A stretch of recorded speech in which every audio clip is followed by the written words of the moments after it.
बोलो गुरुदेव भगवान की जय। प्यारे कृष्ण कन्हैया लाल की जय। अध्याय 80 महिषासुर वध नामक वर्णन। ऋषि बोले, उस सब सेना को निहत हुआ देखकर सेनापति महासुर चिक्षुर युद्ध करने के लिए क्रोध से अंबिका के निकट आया। जलधर जिस प्रकार सुमेरु पर्वत के सुरंग में जल की वर्षा करते हैं, वह असुर भी इसी प्रकार देवी के ऊपर बाणों से वर्षा करने लगा। फिर देवी ने लीला पूर्वक ही उसके बाणों को छेदन करके रथ के घोड़े और सारथी को बाणों से मार डाला। देवी ने उसी समय फिर उसका धनुष और अत्यंत ऊंची ध्वजा काटकर उस टूटे हुए धनुष वाले चिक्षुर का शरीर मारे बाणों के बींध डाला। फिर जब उनका धनुष कट गया, रथ टूट गया तथा घोड़े सारथी मर गए, तब वह असुर अपनी ढाल तलवार लेकर देवी की ओर धावमान हुआ और अत्यंत वेग से अपनी पैनी धार वाली तलवार के द्वारा सिंह के मस्तक में आघात करके देवी के भी बाएं हाथ में आघात किया।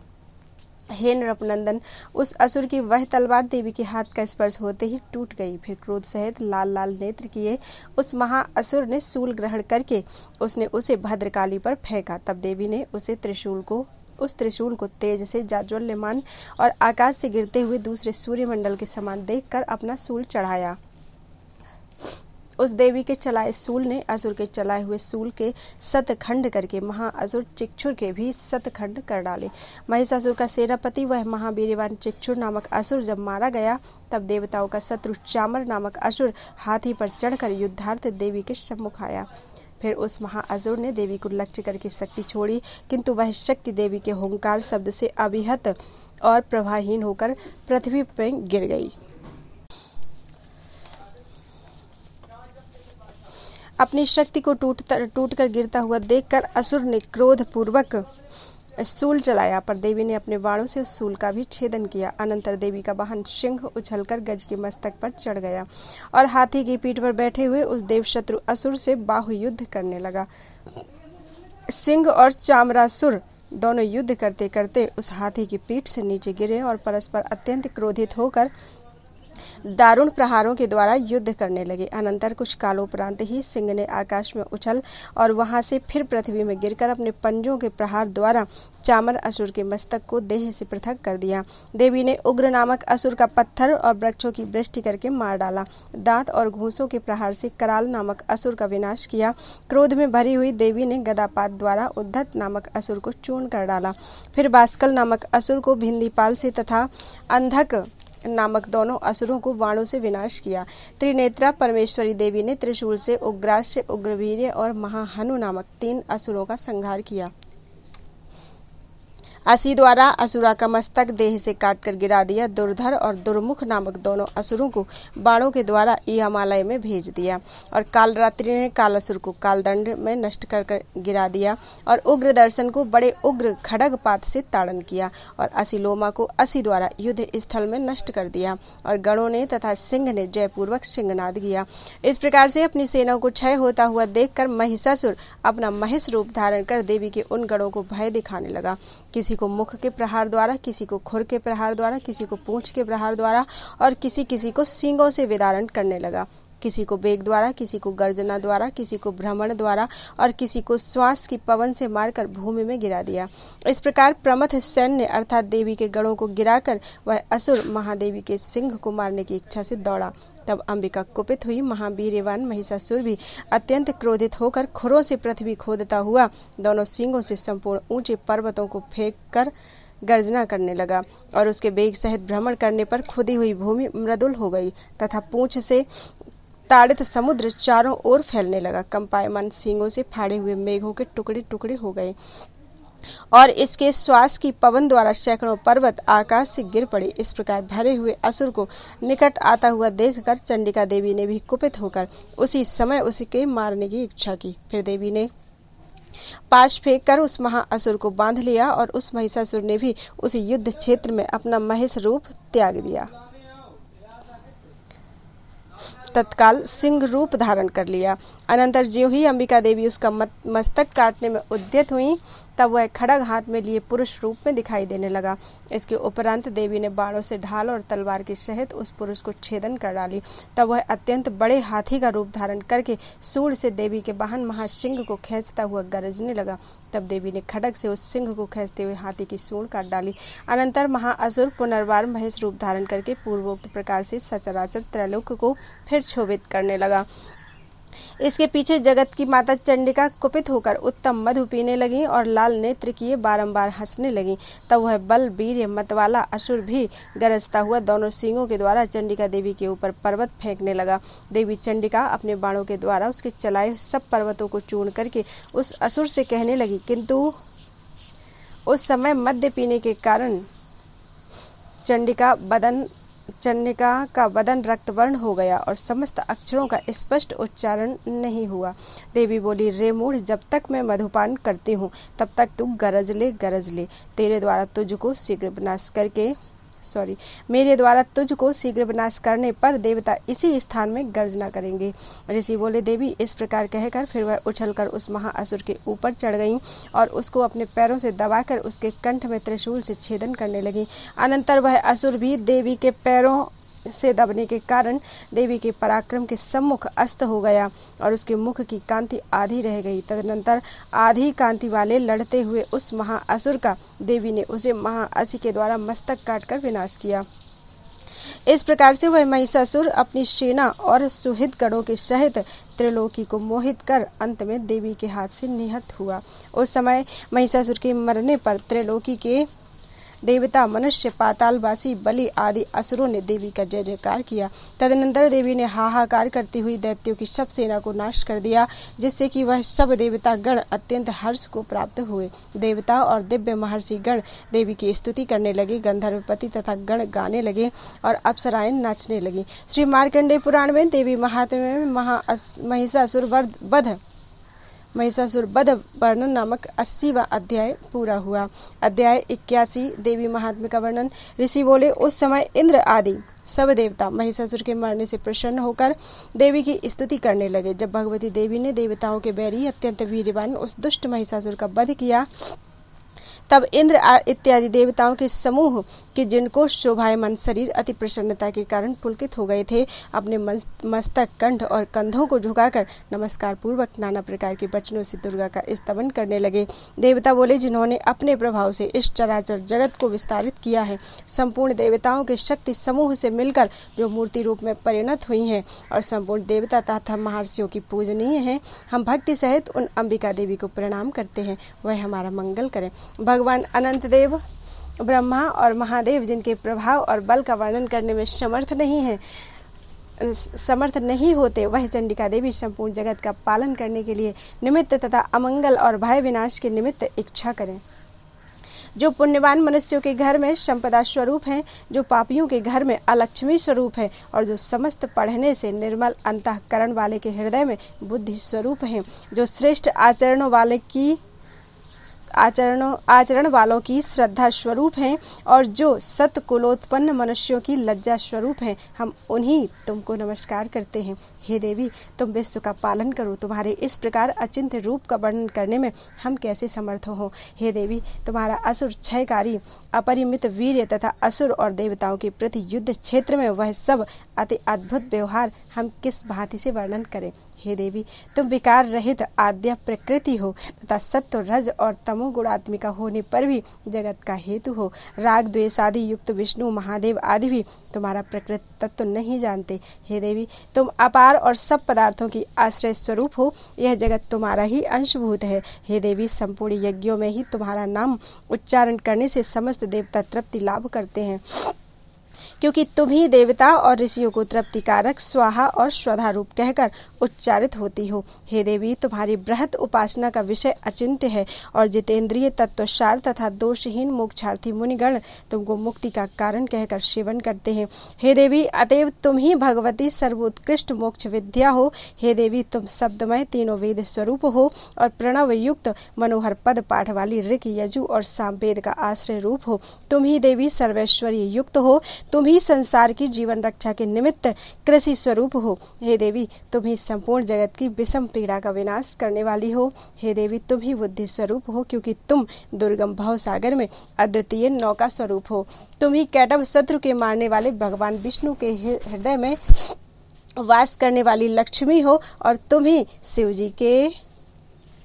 शिव जी से अपने वाम भाग में प्रतिष्ठा की गई गौरी हो। तथापि तुम्हारा मंद मंद मुस्कुराता हुआ निर्मल पूर्ण चंद्रमा के समान सुवर्ण कांति और मनोहर मुख देखकर भी जो महिषासुर ने क्रोधित होकर अस्त्र प्रहार किया था, यही अत्यंत आश्चर्य है। तात्पर्य यह है कि तुम्हारा मुख संसार को मोहित करने वाला है, सो वह मोहित नहीं हुआ, इसलिए वह बड़ा ही दुष्ट था। हे देवी, क्रोध से युक्त और भ्रकुटियों से भीषण तथा उदय होते हुए पूर्णिमा के चंद्र के समान ऐसे तुम्हारे मुख को देखकर जो सद्य ही महिषासुर ने प्राण नहीं छोड़े, यह बड़ा ही अचंभा है, क्योंकि कुपित यमराज को देखकर कौन जीवित रह सकता है। हे देवी, तुम प्रसन्न हो, तुम परमा अर्थात लक्ष्मी हो और संसार का मंगल करने के लिए उत्पन्न होती हो। हे देवी, तुम क्रोध करने पर संपूर्ण कुलों का नाश कर देती हो, यह अभी जाना गया, क्योंकि महिषासुर की अत्यंत बड़ी सेना और उसको तुमने विनाश कर दिया। हे देवी, तुम प्रसन्न होकर जिसको अभ्युदय प्रदान करती हो अर्थात कल्याण प्रदान करती हो,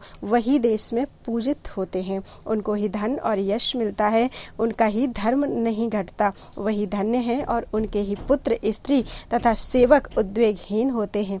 हे देवी, तुम्हारे ही प्रसाद से पुण्यशाली मनुष्य प्रतिदिन अत्यंत आदर के सहित धर्मजनक कार्य करते हैं और मृत्यु के बाद तुम्हारे ही अनुग्रह से स्वर्ग में जाते हैं। अतएव हे देवी, तुम ही तीनों लोकों में फल प्रदान करती हो। हे देवी, तुम दुर्गत मनुष्यों के स्मरण करने से उनका भय हरण करती हो, और जो स्वस्थ चित्त मनुष्य तुमको स्मरण करते हैं, तुम उनको अत्यंत मंगलजनक बुद्धि प्रदान करती हो। हे दरिद्र दुख भय हरने वाली, तुम्हारे अतिरिक्त और किसका चित्त सबका उपकार करने के लिए सदा आर्द्र अर्थात दया से कृपालु रहता है। इन सब असुरों के मरने से जगत सुख लाभ करे और फिर वह नरक के लिए बहुत काल तक पाप करे तो भी इस समय रण क्षेत्र में मरकर वह स्वर्ग में जाए। हे देवी, तुम यही विचार कर निश्चय शत्रुओं को विनाश करती हो। केवल देखने मात्र से क्या तुम शत्रुओं को भस्म नहीं कर सकती हो, किंतु शत्रुगण शस्त्र से पवित्र होकर स्वर्ग में जाएं, तुमने यही विचार कर शत्रुओं के ऊपर शस्त्र चलाया है। मरे हुए असुरों का भी उपकार करने के लिए जो तुम्हारी ऐसी मति है, वह अति साध्वी अर्थात श्रेष्ठ है, इसमें संदेह नहीं। हे देवी, खड्ग की उग्र प्रभा समूह के निकलने से और त्रिशूल के अग्रभाग की कांति समूह से उन सब असुरों की दृष्टि जो विनाश को प्राप्त हुई है, इसका कारण अन्य कुछ नहीं है, केवल तुम्हारे किरणों से शोभायमान चंद्रखंड की सदृश मुख को देखने से उनके नेत्र अत्यंत शीतल हो गए थे। हे देवी, तुम्हारा स्वभाव दुष्ट पुरुषों के दुराचार को नष्ट करने वाला है एवं तुम्हारा रूप तुलना रहित और अचिंत्य है। हे देवी, तुम्हारा वीर्य देवताओं का पराक्रम हरने वाले असुरों का नाशक है। इस प्रकार शत्रुओं के ऊपर भी तुम्हारी कृपा स्पष्ट प्रकट है। हे देवी, किसके संग तुम्हारे इस पराक्रम की तुलना हो सकती है। तुम्हारा रूप शत्रुओं को भयकारी और अत्यंत मनोहर है। ऐसा रूप स्वर्ग, मृत्यु या पाताल लोक में किसका है। हे वरदे देवी, तीनों भुवन के मध्य तुम्हारे ही चित्त में एक दया और समर में निष्ठुरता देखी जाती है और कहीं नहीं। हे देवी, तुमने शत्रु को मारकर त्रिभुवन की रक्षा की तथा रण क्षेत्र में उन शत्रुओं को मारकर स्वर्ग प्रदान किया और मदोद्धत असुरों से उत्पन्न हमारा भी भय दूर कर दिया। अतएव हे देवी, तुमको नमस्कार है। हे देवी, हमारी सूल द्वारा रक्षा करो। हे अंबिके, हमारी खड्ग द्वारा रक्षा करो। हे देवी, घंटा और धनुष की प्रत्यंचा टंकार से हमारी रक्षा करो। हे चंडिके, हे ईश्वरी, अपना सूल घुमाकर हमारी पूर्व में, पश्चिम में, दक्षिण और उत्तर में रक्षा करो। तुम्हारे जितने सौम्य रूप और जितने अत्यंत भयंकर रूप त्रिभुवन में विचरण करते हैं, तुम उन सब से हमारी और पृथ्वी की रक्षा करो। हे अंबिके, तुम्हारे कर पल्लव में खड्ग, शूल, गदा आदि जो अस्त्र रहते हैं, उन सब अस्त्रों से चारों ओर हमारी रक्षा करो। ऋषि बोले, देवताओं ने इस प्रकार उनकी स्तुति की और नंदन वन में उत्पन्न हुए पुष्प, दिव्य गंधानुलेपन और दिव्य धूप द्वारा भक्ति सहित उन जगत जननी का पूजन किया। उस काल वर देने की इच्छा से उनका मुखमंडल अत्यंत ही सुंदर हो गया। तब वह संपूर्ण प्रणत देवताओं से कहने लगी। देवी बोली, हे त्रिदशगण, तुम मुझसे अपना अभिलषित वर मांगो। मैं तुम्हारे इस स्तवन से सम्मानित हुई हूँ। मैं तुमको अत्यंत प्रीति के सहित वर वर दूंगी। जो इस महिषासुर वध के उपरांत कर्तव्य है वह हम नहीं जानते हैं। जो कुछ तुमको दुस्साध्य हो वह हमसे कहो। यह देवी के वचन सुनकर देवता कहने लगे। देवता बोले, हे भगवती, जब तुमने हमारे इस प्रबल शत्रु महिषासुर का वध किया तो आपने हमारा समस्त कार्य ही संपादन कर दिया। अब कुछ अवशिष्ट नहीं है, और यदि तुम हमको वर देना चाहती हो तो यह वर दो कि जब हम तुमको स्मरण करें तभी तुम हमारी परम आपदा नष्ट करो। हे अमलानने, जो मनुष्य हमारे किए इस स्तव द्वारा तुम्हारी स्तुति करे, उनको तुम हमारे ऊपर प्रसन्न होकर ज्ञान की अधिकता और ऐश्वर्य के सहित धन द्वारा इत्यादि संपत्ति की वृद्धि करना, क्योंकि हे अंबिके, तुम सब वस्तु के देने में समर्थ हो। ऋषि बोले, हे नृप, देवताओं से जगत के लिए और अपने अर्थ प्रसन्न की हुई भद्रकाली यह कहकर कि ऐसा ही होगा अंतर्धान हो गई। हे भूपते, देवताओं के शरीर से तीनों जगत का हित करने के लिए जिस प्रकार देवी पूर्व काल में उत्पन्न हुई थी वह तुमसे कहा। अब पार्वती के देह से जिस प्रकार उत्पन्न होकर शुंभ निशुंभ और अन्य दुष्ट दैत्यों का नाश, लोगों की रक्षा और देवताओं का उपकार किया, वह तुमसे यथावत कहता हूँ, सुनो। श्री मार्कंडेय पुराण में देवी महात्म्य वर्णन नामक 81वां अध्याय पूरा हुआ। बोलो वृंदावन बिहारी लाल की जय। अध्याय 82 देवी महात्म्य का वर्णन। ऋषि बोले, पूर्व काल में शुंभ और निशुंभ नामक 2 असुरों ने अपने घमंड के बल का आश्रय पाकर शचीपति इंद्र के त्रैलोक्य का राज्य और संपूर्ण यज्ञ भाग हरण किया।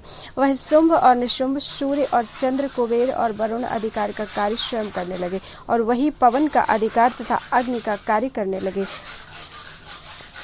और अन्य सब का अधिकार उन्होंने अपने ही हाथ में ले लिया।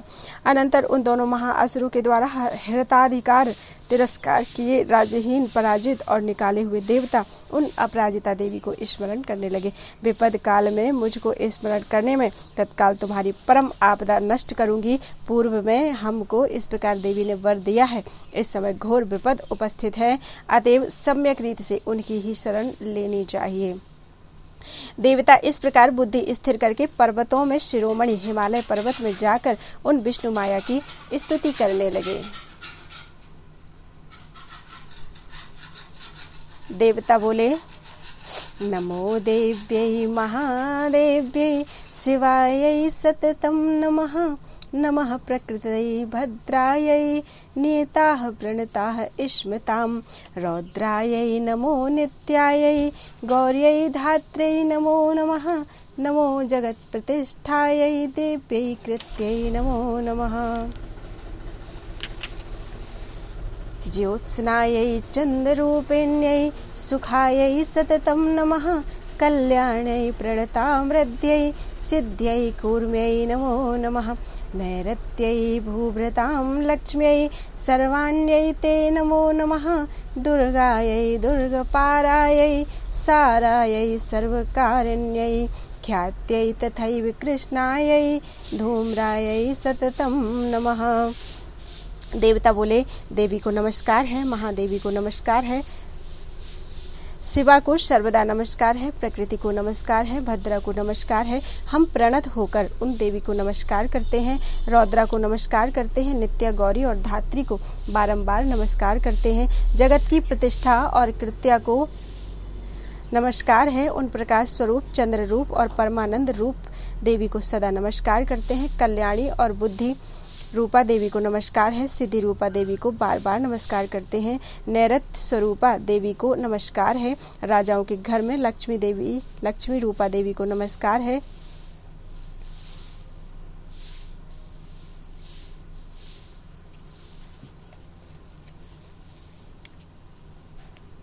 सर्वाणी स्वरूप तुमको नमस्कार है, नमस्कार है, नमस्कार है। दुर्गा, दुर्गपारा, सारा, सर्वकारिणी, ख्याति, कृष्णा और धूम्रा स्वरूप देवी को हम सदा नमस्कार करते हैं। अति सौम्याति रुद्रायै नमस्तस्यै नमो नमः। नमो जगत प्रतिष्ठायै देव्यै कृत्यै नमो नमः।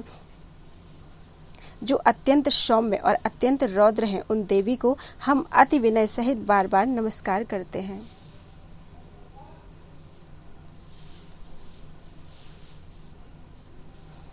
जगत की प्रतिष्ठा रूपी देवी को नमस्कार है।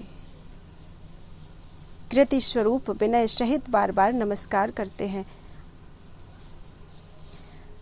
कृति स्वरूप अर्थात कार्य रूपिणी देवी को नमस्कार है। या देवी सर्वभूतेषु विष्णुमायेति शब्दिता नमस्तस्यै नमस्तस्यै नमस्तस्यै नमो नमः। जो देवी संपूर्ण प्राणियों में विष्णु माया नाम से कहा जाता है, उनको नमस्कार है, नमस्कार है, नमस्कार है। या देवी सर्वभूतेषु चेतनेत्यभिधीयते नमस्तस्यै नमस्तस्यै नमस्तस्यै नमो नमः। जो देवी संपूर्ण प्राणियों में चेतना नाम से कही जाती हैं, उनको नमस्कार है, नमस्कार है, नमस्कार है।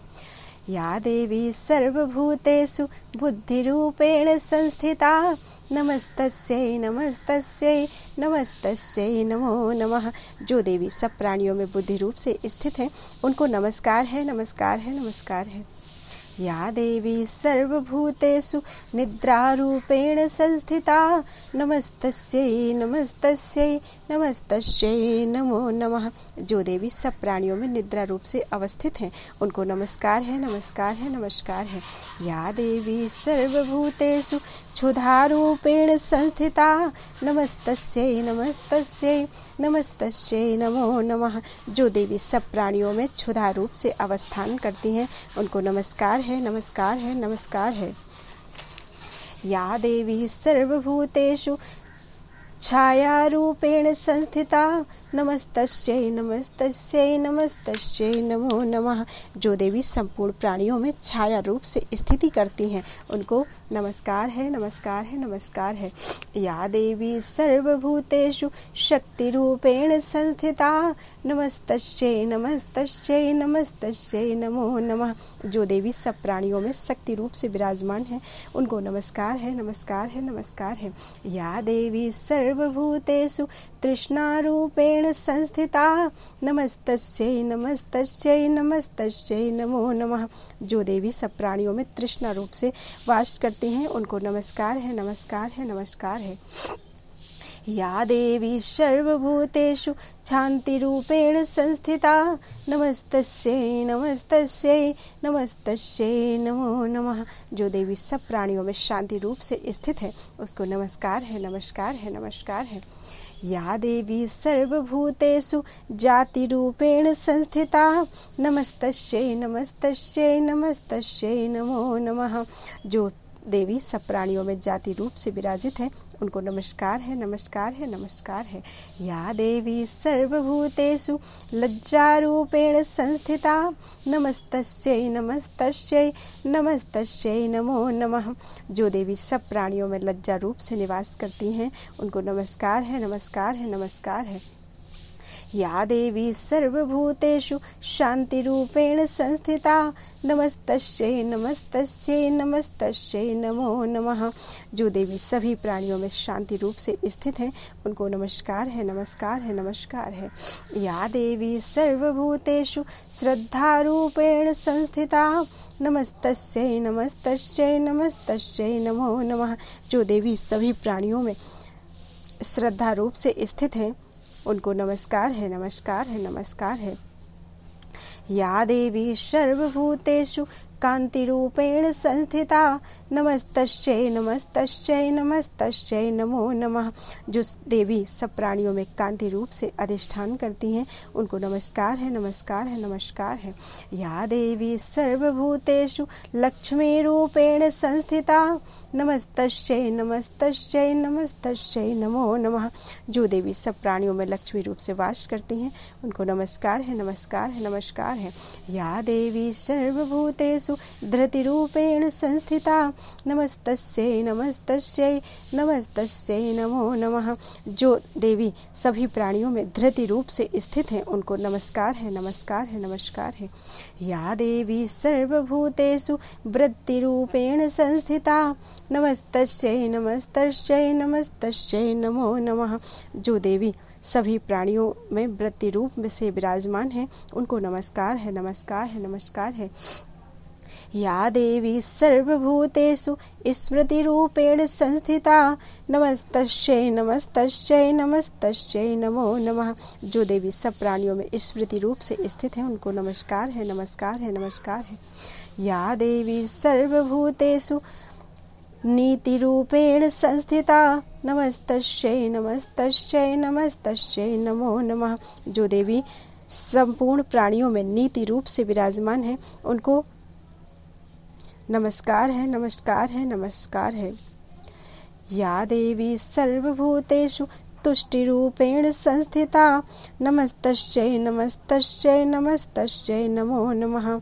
जो देवी सभी प्राणियों में तुष्टि रूप से अवस्थान करती हैं, उनको नमस्कार है, नमस्कार है, नमस्कार है। या देवी सर्वभूतेषु पुष्टि रूपेण संस्थिता नमस्तस्यै नमस्तस्यै नमस्तस्यै नमो नमः। जो देवी सभी प्राणियों में पुष्टि रूप से वास करती हैं, उनको नमस्कार है, नमस्कार है, नमस्कार है। या देवी सर्वभूतेषु मातृ रूपेण संस्थिता नमस्तस्यै नमस्तस्यै नमस्तस्यै नमो नमः। जो देवी सभी प्राणियों में मात्र रूप से स्थित है, उनको नमस्कार है, नमस्कार है, नमस्कार है। या देवी सर्वभूतेषु भ्रांति रूपेण संस्थिता नमस्तस्यै नमस्तस्यै नमस्तस्यै नमो नमः। जो देवी सभी प्राणियों में भ्रांति रूप से अवस्थित हैं, उनको नमस्कार है, नमस्कार है, नमस्कार है। इंद्रियाणाम अधिष्ठात्री भूतानाम अखिलेषु च अखिलेषु या भूतेषु सततं व्याप्त्यै तस्यै देव्यै नमो नमः। तथा जो सब प्राणियों में व्याप्ति रूप से नहीं, जो देवी संपूर्ण इंद्रियों की और सब प्राणियों की अधिष्ठात्री हैं तथा जो सब प्राणियों में व्याप्ति रूप से विद्यमान है, उनको नमस्कार है, नमस्कार है, नमस्कार है। चितिरूपेण या कृतस्न में तद्व्याप्य स्थिता जगत नमस्तस्यै नमस्तस्यै नमस्तस्यै नमो नमः। जो चैतन्य रूप से समस्त जगत में व्याप्त होकर अवस्थित करती हैं, उन देवी को नमस्कार है, नमस्कार है, नमस्कार है। स्तुतासुरैः पूर्वं भीष्ट संश्रयात्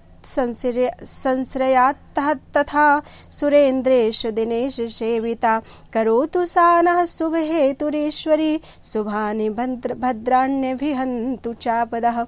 या साम्प्रतं चोद्धत दैत्ये तापितैरश्माभिरीसा च सुरैर्नमस्यते या च स्मृता तत्क्षणमेव हन्ति नः सर्वापदो भक्ति विनम्र मूर्तिभिः। पूर्व काल में हमने अभीष्ट लाभ करके जिनकी स्तुति की है, देवराज इंद्र, शिव और सूर्य ने जिनकी सेवा की है और जो मंगल के समूह का कारण है, प्रचंड दैत्यों से पीड़ित होकर हम इस समय जिन ईश्वरी को नमस्कार करते हैं, भक्ति नम्र शरीर होकर हमारे स्मरण करने पर जो तत्काल हमारी संपूर्ण विपद नष्ट करती हैं, वह ईश्वरी देवी सब प्रकार मंगल करे और संपूर्ण विपत्तियों का नाश करे। ऋषि बोले, हे नृपनंदन, देवता लोग इस प्रकार स्तुति करते थे। इसी समय पार्वती देवी गंगा जल में स्नान करने के लिए जाने को उनके सम्मुख आईं। वह सुंदर भ्रकुटी से शोभित पार्वती देवताओं से बोली, तुम लोग किसकी स्तुति करते हो? उसी समय उन पार्वती के शरीर को से शिवा देवी ने उत्पन्न होकर कहा, संसार में निशुंभ के द्वारा हारे हुए फिर शुंभ के द्वारा निकाले हुए देवता एकत्र होकर मेरी ही स्तुति करते हैं। अंबिका उन पार्वती के शरीर से उत्पन्न हुई, इस कारण समस्त भुवन में वह कौशिकी नाम से कही गई हैं। उन कौशिकी देवी के शरीर से निकल जाने पर पार्वती देवी ने कृष्ण वर्ण धारण किया। तब से वह कालिका के नाम से विख्यात होकर हिमाचल में वास करने लगी। फिर अंबिका ने परम मनोहर रूप धारण किया। अनंतर शुंभ और निशुंभ असुर के भृत्य चंड और मुंड नामक दो असुरों ने उनका वह मनोहर रूप देखा। तब चंड और मुंड ने शुंभासुर से के समीप जाकर कहा, हे महाराज, अत्यंत मनोहर कोई स्त्री हिमालय पर्वत को शोभित करती हुई वास करती है। हे असुरेश्वर, ऐसा उत्तम रूप कहीं किसी ने नहीं देखा। अतएव यह नारी कौन है, ऐसा जानकर आप स्त्री को ग्रहण कीजिए।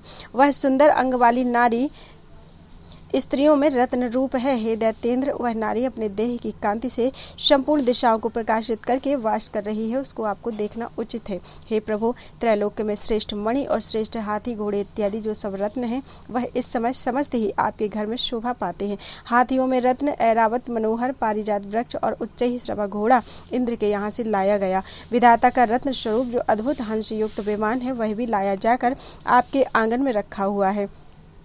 यह महापद्म नामक निधि भी जो कुबेर के निकट से लाई गई है, किंजलनी नामक बिना मुरझाए कमलों की माला समुद्र ने आपको अर्पण की है। वरुण का कांचन श्रावी नामक छत्र और यह जो श्रेष्ठ रथ पहले प्रजापति के निकट था, वह भी आपके घर में विद्यमान है। यम की मरण प्रदा जो शक्ति थी, हे ईश, वह भी आपने हरण की है। और आपके भ्राता निशुंभ के यहाँ वरुण का पास और समुद्र में उत्पन्न हुए संपूर्ण रत्न है। अग्नि ने उनको वहनी द्वारा पवित्र करके वस्त्र और उत्तरीय प्रदान किए हैं। हे दैत्येंद्र, इस प्रकार यह संपूर्ण रत्न आपने हरण किए हैं। अब यह स्त्री रत्न कल्याणी को आप किस लिए ग्रहण नहीं करते? ऋषि बोले, चंड और मुंड के इस प्रकार वचन सुनकर महाअसुर शुंभ ने सुग्रीव नामक दूत को देवी के निकट भेजा। शुंभ ने कहा, तुम जाकर मेरे वचनानुसार उससे इस प्रकार कहना, और जिस भांति वह अत्यंत प्रसन्न होकर शीघ्र यहाँ आ जाए वैसा ही उपाय करना। अत्यंत शोभायमान पर्वत प्रदेश में जहाँ पार्वती स्थित थी, वहीं दूत उनके स्थान में जाकर मधुर वचनों के द्वारा उनसे कहने लगा। दूत बोला, हे देवी, दैत्येश्वर शुंभ त्रैलोक्य के परमेश्वर हैं, उन्होंने ही तुम्हारे निकट मुझको दूत बनाकर भेजा है। इसी कारण मैं इस स्थान में आया हूँ। समस्त देवताओं में उनकी आज्ञा अटल है, उन्होंने सब देवताओं को जीत लिया है। अब उन्होंने मुझसे जो कहा है वह सुनो। उन्होंने कहा है, संपूर्ण त्रैलोक्य मेरा है, समस्त देवता भी मेरे वशीभूत और अनुगत हैं। मैं ही पृथक पृथक समस्त यज्ञ भाग भोजन करता हूँ, और त्रैलोकी में जितने सुंदर रत्न हैं वह सब मेरे वश में है। और संपूर्ण गज रत्न तथा इंद्र का वाहन ऐरावत है, वह भी मैंने हर कर ले लिया है। और समुद्र के मथरे से निकला हुआ जो उच्च ही श्रवा नामक अश्व रत्न है, उसको भी देवताओं ने प्रणाम पूर्वक मुझे अर्पण किया है। अन्य जो सब रत्न देवता, गंधर्व अथवा सर्पों के थे, हे शोभने, इस समय वह सब मेरे ही हैं।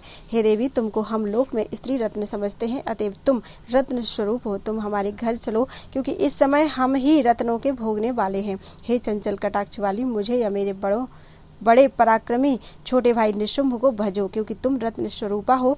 मेरा भजन करने से तुम अतुलनीय परम ऐश्वर्य को प्राप्त होगी। यह सब बात बुद्धिपूर्वक विचार कर मेरा भजन करो। ऋषि बोले, दूत के इस प्रकार कहने पर जो इस जगत को धारण कर रही हैं, वह भगवती भद्रा दुर्गा देवी गंभीर और गूढ़ भाव के से कुछ एक हंसकर कहने लगी। देवी बोली, हे दूत, तुमने सत्य कहा, इस तुम्हारे कहने में कुछ भी मिथ्या नहीं है। शुंभ त्रैलोक्य के अधिपति और निशुंभ भी उनके ही समान है, इसमें संदेह नहीं। किंतु मैंने जो पूर्व में एक प्रतिज्ञा की है, उसको इस स्थल में कैसे मिथ्या करूं? मैंने अल्प बुद्धि के वश होकर जो प्रतिज्ञा की है वह सुनो। जो पुरुष मुझको युद्ध में जीत लेगा, जो मेरे अभिमान को तोड़ेगा, और जो पुरुष संसार में मेरे समान बली होगा, वही मेरा स्वामी होगा। अब महाअसुर शंभु व निशुंभ, शुंभ व निशुंभ आवे, उनमें जो समर्थ हो वह मुझको जीत कर शीघ्र विवाह कर ले।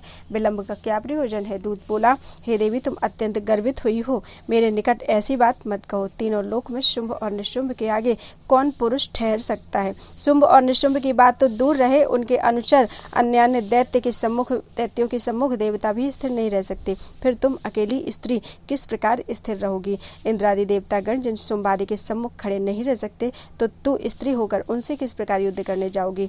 अतएव मेरे वचनानुसार शुंभ निशुंभ के समीप चलो, और नहीं तो मैं तुम्हारे केस पकड़कर ले चलूंगा, जिससे तुम्हारा गौरव नष्ट हो जाएगा। देवी बोली, हे दूत, शुंभ ऐसे ही बलि और निशुंभ भी निसंदेह अत्यंत वीर्यवान है, किंतु क्या करूं? अल्प बुद्धि से पहले इस प्रतिज्ञा के विषय में मैंने विचार नहीं किया। वह तुम जाओ, और मैंने जो कहा है वह सब आदर पूर्वक असुरेंद्र शुंभ से कहो, फिर वह जो उचित समझेंगे वह करेंगे। श्री मार्कंडेय पुराण में देवी महात्म्य वर्णन नामक 82वां अध्याय पूरा हुआ। बोलो वृंदावन बिहारी लाल की जय।